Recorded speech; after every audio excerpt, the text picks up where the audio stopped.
हाँ, तो चलिए आज हम लोग बात करेंगे। कल थेल्स परिमेय 6.1 पर चर्चा किए थे। आज उस परिमेय से रिलेटेड कुछ सवाल करेंगे जो प्रश्नावली 6.1 में 6.2 में दिया गया है। तो देखिए 6.1 का सबसे पहला सवाल है कि ए बी सी एक त्रिभुज है। ठीक, ए बी सी एक त्रिभुज है, उसमें डी ई समानांतर बी सी है, यानी साइड जो डी ई है उस भुजा इस बी सी का समानांतर है। ठीक, ये डी सी किसका समानांतर है? बी सी का। तो कल बताए थे थेल्स परिमेय कि अगर किसी त्रिभुज की दो भुजाएं समानांतर होती है तो उसकी संगत भुजाओं का अनुपात आपस में क्या होता है? बराबर होता है। यह ना थेल्स परिमेय था कि अगर किसी त्रिभुज की दो भुजाएं आपस में समानांतर होती हैं तो उसकी संगत भुजाओं का अनुपात भी क्या होता है? बराबर होता है। तो चलिए उसी परिमेय पर इस सवाल को बनाते हैं। सबसे पहले इसमें देखो क्या दिया गया। ए डी कितना दिया है? A D 1.5 centimetre. B D कितना दिया है? 3 सेंटीमीटर। ए ई कितना दिया गया है? 1 सेंटीमीटर। इसमें ज्ञात करना है ई सी। ई सी बराबर क्या होगा? ठीक, तो थेल्स परिमेय त्रिभुज ए बी सी में, त्रिभुज ए बी सी में थेल्स परिमेय से थेल्स परिमेय क्या कहता है कि अगर किसी त्रिभुज के दो भुजा आपस में समानांतर होती है तो उसकी संगत भुजाओं का अनुपात आपस में क्या होता है? बराबर होता है। तो चलिए देखिए थेल्स परिमेय से ए डी बटा में डी बी बराबर ए ई बटा में ई सी, यानी कि ए डी बटा डी बी और ए ई बटा ई सी, इन दोनों का अनुपात आपस में क्या होगा? बराबर होगा। तो ए डी का मान कितना दिया है सवाल में? 1.5। बी डी कितना दिया है? 3। ए ई कितना दिया है? 1। ई सी निकालना है। बी सी, ये पॉइंट हटेगा तो कितना आएगा? 0, क्योंकि एक अंक के बाद पॉइंट के बाद कितना अंक है? एक अंक। पॉइंट हटेगा तो एक 0 आएगा। तो 15 दूनी 30, यानी कि 1/2 बराबर 1/ई सी। ई सी में 1 से गुणा हो तो क्या हो जाएगा? ई सी, और 2 में 1 से गुणा हो तो क्या होगा? 2, यानी कि ई सी का मान क्या आ गया? 2।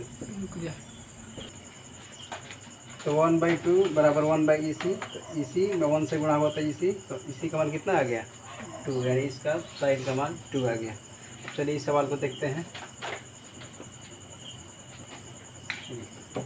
इसमें भी वही थेल्स परिमेय लगेगा, क्योंकि इस त्रिभुज में भी डी ई और बी सी आपस में क्या है? समानांतर है, यानी कि डी ई समानांतर है बी सी। ये दिया गया है। जब दो साइड समानांतर है तो इसमें भी थेल्स परिमेय लगेगा, यानी थेल्स परिमेय से क्या होता है? थेल्स परिमेय ए डी बटा में डी बी बराबर ए ई बटा में ई सी। ए डी कितना दिया है? ए डी तो निकालना है ना, यानी कि ए डी, डी बी दिया है 7.2, ए ई दिया है 1.8, ई सी दिया है 5.4। ठीक, देखिए गुणा करिए तो 5.4 में ए डी से गुणा होगा तो हो जाएगा ए डी, ये मल्टीप्लाई होगा तो क्या हो जाएगा? 1.8 इंटू 7.2, तो ऐसा आ जाएगा ए डी बराबर 1.8 इंटू 7.2 बटा में 5.4। दशमलव से क्या हो जाएगा? ये कट गया। 18 तिहाई 54, और 24 तिहाई कितना होता है? 72। इसका मान कितना आ गया? 2.4, यानी कि आ गया ए डी बराबर 2.4। इस साइड का मान आ गया 2.4 सेंटीमीटर।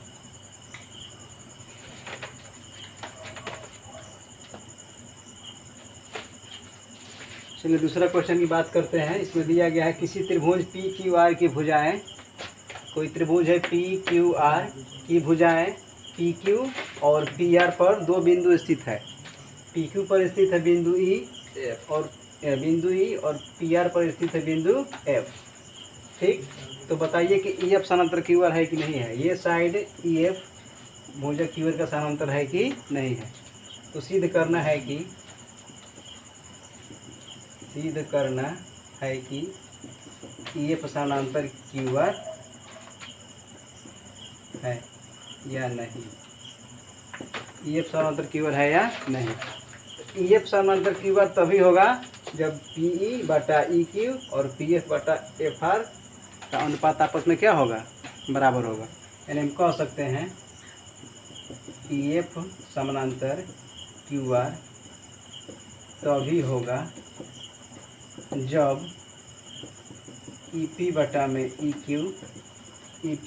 EQ बराबर PF बटा में FR का अनुपात आपस में क्या होंगे, बराबर होंगे। तो चलिए चेक करते हैं। EP का मान कितना दिया है, EP दिया है 3.9, कितना 3.9। EQ कितना दिया है 3, PF कितना दिया है 3.6 और FR 2.4। बात करते हैं यहाँ से, कितना हो जाए 13 39 यानी 1.3।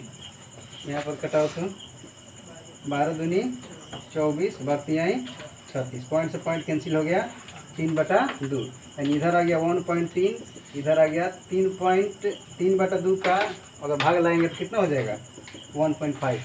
3/2 का आधा कितना होता है, 3 का आधा 1.5।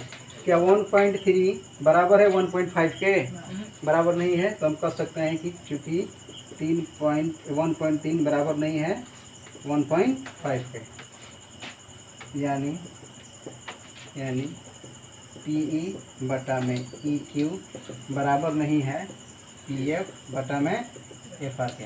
और तो हम कह सकते हैं कि EF समानांतर QR भी नहीं होगा। EF समानांतर QR तभी होता है जब इनकी संगत भुजाओं का अनुपात आपस में क्या हो, बराबर हो। लेकिन संगत भुजाओं का आपस में अनुपात तो बराबर है ही नहीं, क्योंकि यहाँ पर आ रहा है 1.3, इधर आ रहा है 1.5, यानी कि PE बटा में EQ समानांतर नहीं है, बराबर नहीं है PF बटा में FR के। अतः EF समानांतर QR नहीं होगा, EF समानांतर QR नहीं होगा। चलिए दूसरा क्वेश्चन का दूसरा सवाल है। इसमें भी दिया गया है त्रिभुज APQR एक त्रिभुज है। इसमें भी सिद्ध करना है कि EF समानांतर QR है या नहीं है। तो EF समानांतर QR तभी होगा जब इनके संगत भुजाओं का अनुपात आपस में क्या होंगे, बराबर होंगे। यानी कि PE बटा में EQ, PE बटा में EQ, PF बटा में FR, PF बटा में FR, इनका अनुपात आपस में बराबर होगा। तो अभी हम कह सकते हैं कि EF समानांतर QR होगा, ठीक ना। तो चलिए बात करते हैं। PE का मान कितना दिया है 4, EQ कितना दिया है 4.5, PF कितना दिया है 8 और FR कितना दिया है 9। इसको कटाइए तो ये पॉइंट हटेगा, ऊपर क्या जाएगा 0, पॉइंट हटेगा ऊपर 0 जाएगा। कटाओ तो 5 से 5 8 है 40, 5 9 45, यानी कि आ गया 8/9। इधर भी पहले से कितना है 8/9, यानी कि PE बटा में EQ और PF बटा में FR का अनुपात दोनों और क्या है, बराबर है। इधर भी 8/9 आ गया, इधर भी 8 क्या आ गया 9 आ गया। यानी अतः PE बटा में EQ बराबर हैं PF बटा में FR। अतः EF समानांतर QR होगा।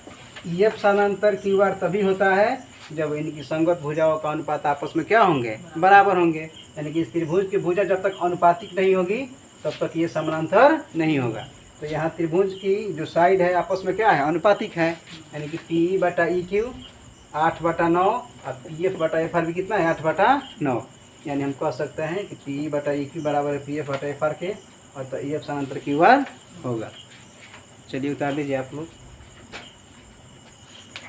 चलिए क्वेश्चन नंबर 2 का तीसरा क्वेश्चन लास्ट है ये। इसमें भी यही सिद्ध करना है त्रिभुज PQR में ये दिखाना है कि EF समानांतर QR है कि नहीं है। तो बार बार हम बोल रहे हैं कि EF समानांतर QR तभी होगा जब इनके अनुपात आपस में क्या होंगे, बराबर होंगे। यानी कि PE बटा में EQ और PF बटा में FR का अनुपात जब आपस में बराबर होंगे तब EF समानांतर QR होगा, नहीं तो नहीं होगा। तो चलिए देखिए, इसमें दिया है PQ का मान दे दिया है कितना 1.28। PQ कहाँ है, ये टोटल बड़ा वाला दे दिया है 1.28, ये बड़ा वाला PQ। PR ये बड़ा वाला दे दिया है कितना है 2.56। उसके बाद PE ये दिया है छोटा वाला 0.18। उसके बाद PF ये दे दिया है 0.36 और FR कहाँ है पी एफ एफ आर कहाँ दिया गया इतना? अच्छा, पी आर ये हो गया एफ आर। वीडियो रोको तो थोड़ा सा, वैसे गलती खड़ी। तो चलिए देखते हैं। ये बड़ा वाला दे दिया है 1.28, इसमें पी आर दिया है 2.56, इसमें छोटा दिया है पी ई 0.18, इसमें पी एफ दिया है 0.36। तो चलिए इसे मान रखते हैं। पी क्यू दिया है बड़ा वाला 1.28 बटा में पी ई दिया है 0.18 बराबर पी आर दिया है 2.56 और पी एफ दिया है 0.36। ऐसे भी भुजानुपातिक होता है कि ये बड़ा वाला बटा में छोटा वाला, ये बड़ा वाला बटा में छोटा वाला, ऐसे ही भुजाओं को अनुपातिक किया जाता है। तो चलिए कटाते हैं। पॉइंट से पॉइंट कट गया, क्योंकि दशमलव के बाद सेम अंक है, इसमें दशमलव के बाद सेम अंक 2 अंक डिजिट कर रहा है। पॉइंट से पॉइंट क्या हो गया? कट गया। तो इधर आ गया 128 बटा में 18, इधर 2 से कटाने पर कितना हो जाएगा? 2 एकम एक, 2 दूनी के 4, 2 8 16, 18 दूनी 36। यहाँ भी आ गया 128 बटा में कितना? 18। यानी कि पी ई बटा पी क्यू बटा में पी ई और पी एफ पी आर बटा में पी एफ का अनुपात क्या आ गया? आपस में बराबर। यानी कि हम कह सकते हैं कि पी क्यू बटा में पी ई बराबर है पी आर बटा में पी एफ। अतः ई एफ समानांतर क्यू आर होगा। ई एफ समानांतर क्यू आर होगा। ई एफ समानांतर क्यू आर तभी होता है जब इनकी भुजाओं का अनुपात आपस में क्या होता है? बराबर। तो ये अनुपात हो गया बराबर 128 बटा में 18, 128 बटा में 18। यानी कह सकते हैं कि जो ई एफ है वो समानांतर होगा क्यू आर के। चलिए आप लोग उतार लीजिए।